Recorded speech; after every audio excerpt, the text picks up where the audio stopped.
এই মুহূৰ্তত লৈ আহিছোঁ মৰ্নিং হেডলাইন্স। আজি ৰাজ্যৰ 5 সমষ্টিত উপ নিৰ্বাচনৰ ভোটগ্ৰহণ। 5 সমষ্টিত 9 লক্ষাধিক ভোটাৰে নিৰ্ণয় কৰিব 34 গৰাকী প্ৰাৰ্থীৰ ভাগ্য। বিহালী, চামগুৰি, বঙাইগাঁও, ধলাই আৰু চিডলিৰ মহাৰণক লৈ সৰ্বত্ৰে উৎকণ্ঠা। শিৱসাগৰৰ মাজমজিয়াত বোমা উদ্ধাৰ, এটা বেগত ৰখা হৈছিল বোমাটো। দৌলমুখ চাৰিআলিত উদ্ধাৰ বিস্ফোৰক থকা বেগ। সমগ্ৰ এলেকা চিল কৰি দিছে প্ৰশাসনে। গোলাঘাটৰ ৰঙাজনৰ উদ্ধাৰ IED। নলবাৰীৰ সন্ধাত হিন্দী চিনেমাৰ কায়দাৰে ডকাইতি।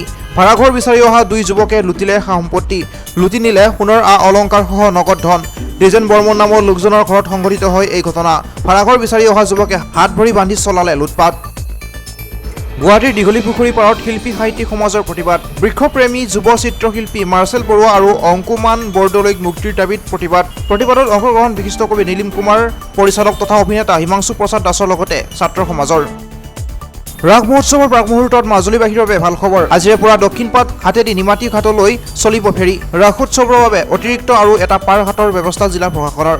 মাজুলীবাসীৰ যাতায়াতৰ সুব্যৱস্থাৰ প্ৰতি লক্ষ্য ৰাখি এই সিদ্ধান্ত গ্ৰহণ।